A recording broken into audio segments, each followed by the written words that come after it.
Hi guys, welcome to Finding Sanctuary. My name's Karen. It's an absolute pleasure to have you here. I welcome you. I really do look forward to the journey that we will travel together this year. So if this is your first time, welcome. It is a pleasure to have you here. And if you're a return viewer, welcome again. I really do appreciate the time and the energy you bring to this channel. So without you guys, this channel couldn't flourish, and I really do appreciate you being here. So I wanted to share with you two things that I got for Christmas this year. They were both gifted to me from family members, and I really appreciate that. This one here is the Oracle of the Roses by Cheryl and Darcy, and this one here is the Complete Tarot and Oracle Journal by Selena Moon. Before I do that, I just wanted to thank you all for those that contributed to the post that I had or commented about what gifts you got for Christmas when I asked, had you received anything tarot or oracle related for Christmas?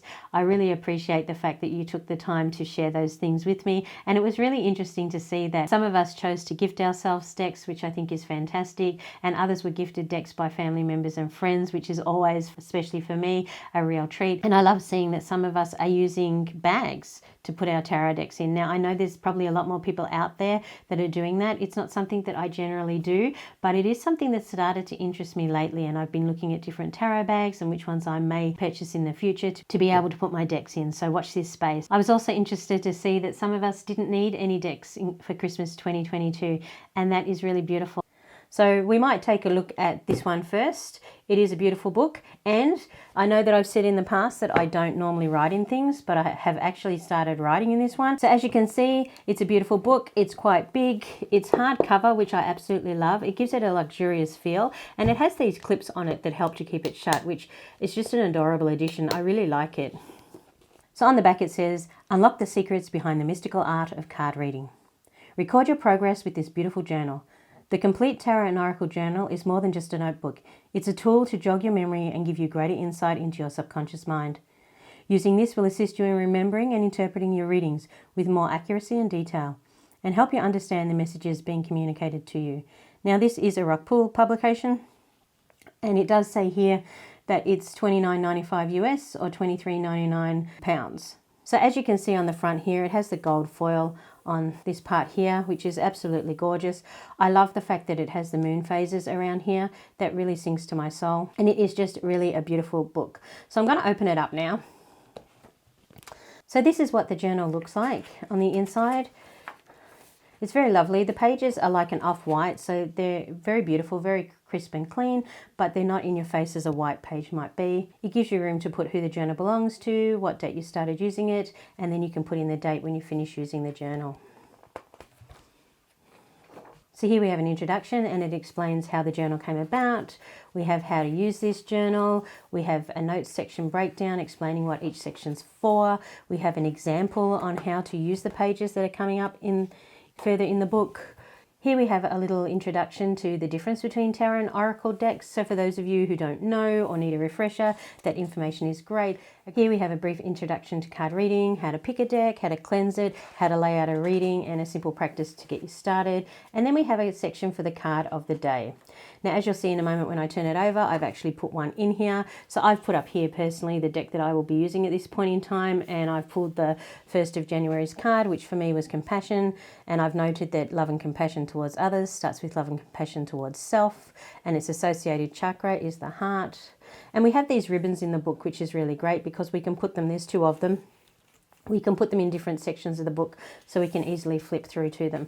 So we have quite a number of these pages here that you can use for your card of the day. The one thing that it didn't have next to the card of the day, which I've put here, is the actual date that the card was read. I think that's something that's missing, but I easily solved that problem for myself, so I'm quite happy with that.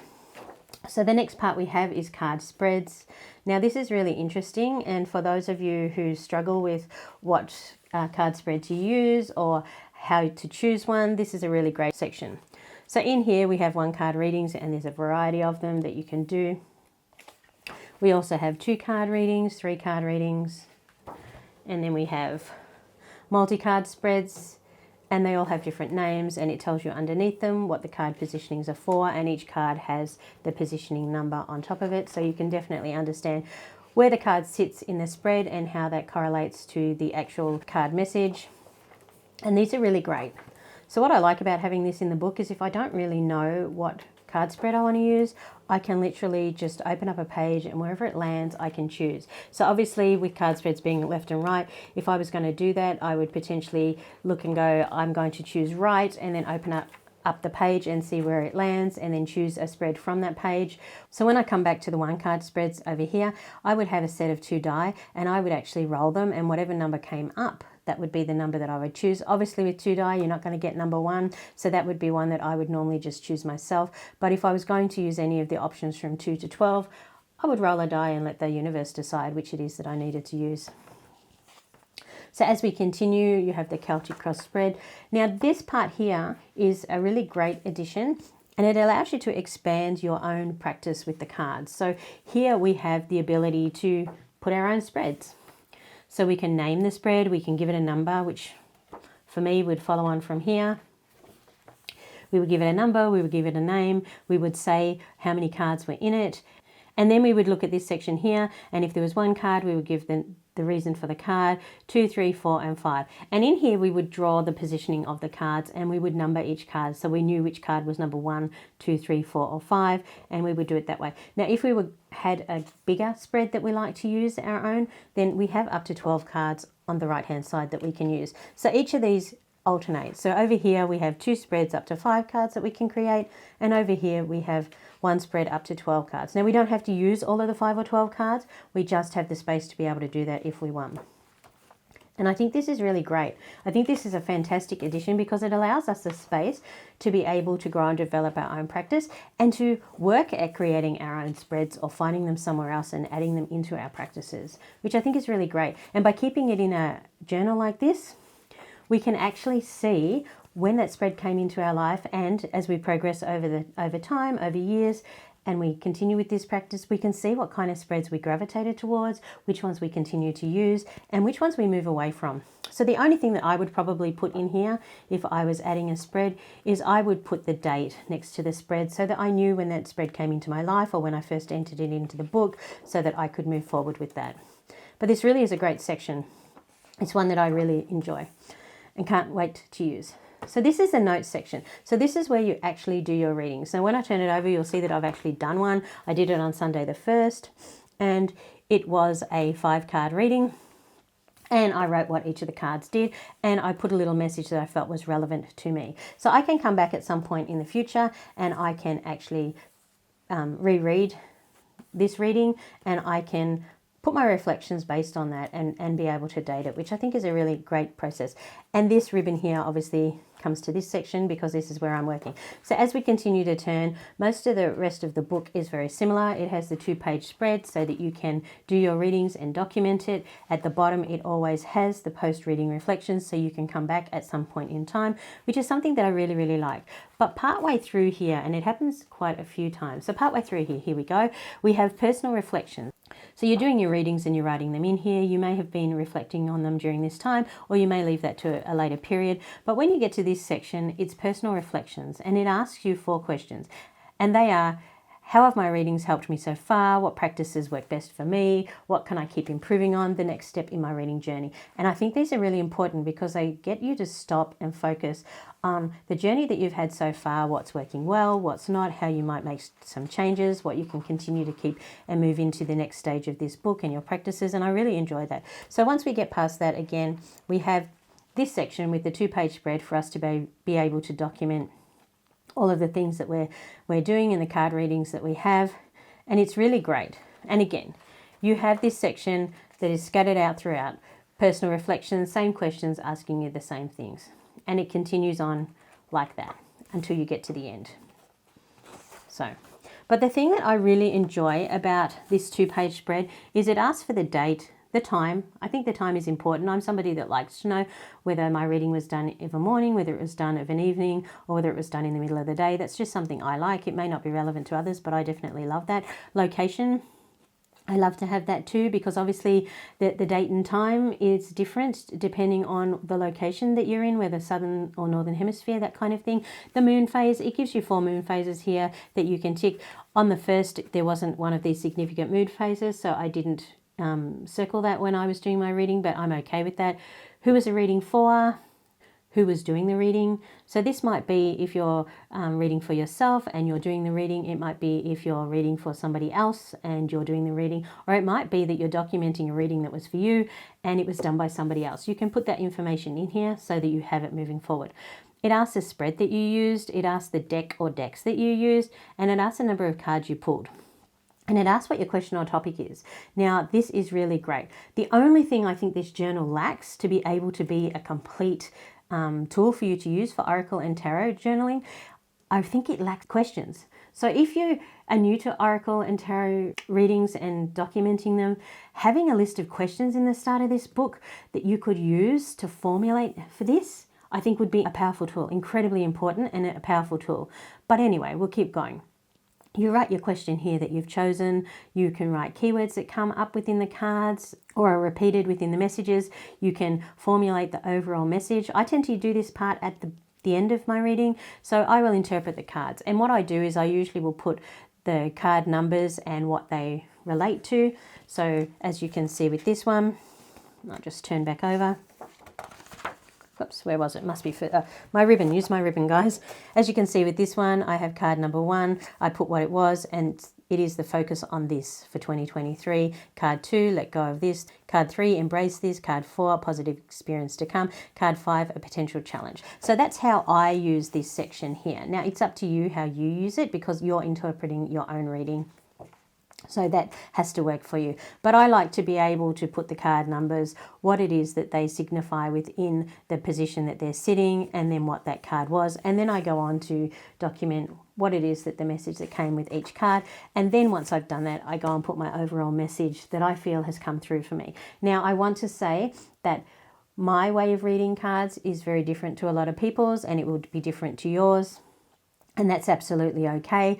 I love to intuit the cards that come through for me, and I really do enjoy looking at that. But this month I'm working with the Cosmic Oracle for January 2023, and that is a new experience for me. It is a new deck that I have, and I'm working with it for the whole of the month, and I'm documenting it in here. So it's going to be really interesting to see what cards are repeated in my readings, what cards really stand out. Each card is related to a chakra, so I'm looking forward to being able to see what chakras keep repeating in my life, and if there's a way that I can work with that, if there's blockages, if there's things I need to do to be able to up-level them. So this is a really great deck that I'm really looking forward to using. So I'm documenting the readings in this journal in a way that will help me with my deep dive of that deck in 2023 in the month of January. So it continues to go on, and again here we have this personal reflections page, and then we go all the way to the end. And it really is a beautiful book. Now, it's not going to get you through the whole of the year. For me, if I do a daily reading, the daily reading section is probably going to get me through 90 days. If I do card spreads throughout the rest of the year, I may get a little bit further with the other ones. I do pull a daily card each day. I think there was 92 sections for that. So in 92 days, I'm looking forward to having this book filled and for there to be no space within it. Maybe in my spread section it won't be filled, but definitely I'm looking forward to have been able to fill the rest of the book in the next 3 months. And I'm pretty sure with my practices and the way I use cards, it's going to be really doable for me. So that is the first item I got for Christmas, and I really am loving it. So the next item I got for Christmas is the Oracle of the Roses by Sherilyn Darcy. And as you can see, it is an oracle deck and it's based on roses. I'm just going to move this down, guys, so that you can get a little closer look at the cards. So this is what the deck looks like. It's a beautiful deck. It is a Rockpool publication, and it's a 2-piece box with the thumb sections here for easy access to opening the box. Now, actually, I'll just read what it says on the back. Roses will hold, protect, and guide you, gently whispering words of hope and promise. Their fragrance, symbolism, beauty, and therapeutic qualities have inspired poets, writers, artists, healers, the religious, the spiritual, and the botanical lovers of this world to believe, to rise, to fight, to heal, to love, and to endure. Each rose archetype has its own intrinsic power, energy, and light, and within this oracle, ethnobotanist, organic gardener and florist Sherilyn Darcy shares with you their beauty, inner wisdom and blessings of support. It's a deck of 44 divinely illustrated cards and guidebook. Its vintage botanical artwork brings the rose archetype energies alive. Now I'll show you the actual cards. So this is the back of the cards. It really is incredible. It's this lovely deep crimson red, and I hope you can see it has a very faint outline, very delicate, of the roses, their stems and their leaves and the flowers themselves. Truly is beautiful. So the sides of the cards, they're actually gilded in this almost crimson pink colour. Again, very beautiful. And then when we turn them over, this is what the cards themselves look like. Now, the background is this vintage cream colour, and I absolutely adore it. It is just absolutely gorgeous, and the cards are stunning. Now, this isn't a deck that I would have ever bought for myself. I've seen it many times, and I've left it on the shelf because even though I was drawn to the packaging and the box, I just didn't think it was for me. But I was gifted it for Christmas, and I have to say that when I opened it, I was really surprised at the energy that jumped out at me, and I'm really excited to be able to use this deck. I just think it has so much to offer that I dismissed when I was looking at it myself, and I really can't wait to use it. So we'll have a quick look at some of the cards. So here we have the Healer, Dog Rose, Wild Rose, the Caregiver, not even going to try and pronounce that, the Modern Garden Rose, the Self, Modern Garden Rose, the Centralist, Modern Garden Rose. This is another Wild Rose, the Father, Mountain Rose, the Priest, Moya's Rose, Wild Rose, the Warrior, Old Garden Rose. So as you can see, we have different kinds of roses. They might be wild, they might be old garden, they might be modern. And they're very beautiful. And the actual detail in these roses is incredible, right down to the little thorns on the stems. It truly is beautiful, and I really enjoy it. So looking forward to using this one and seeing where it takes me. I think it's definitely got a very strong energy, and it will stand alone in its own reading. So looking forward to working with it and seeing where it takes me. So this is a guidebook. Now, I found this very interesting. As we always see with rock pool decks, the guidebook is in full colour, which is an added bonus for me. I really do love it. I'm someone who really appeals to the visuals, so that is something that I enjoy. Obviously, here we have the card. We have whether it's a wild rose or well, they're all wild roses, or an old garden rose, or the modern garden rose, and that's what this label here shows. Again, we have the title of the card, and then we have the oracle meaning, and then we have the ethnobotanical archetype exploration, the botanical notes, and the plant energies. So there you have it, guys, the two gifts that I was given at Christmas, totally unexpected, and such beautiful gifts that I can't wait to continue to use them in 2023.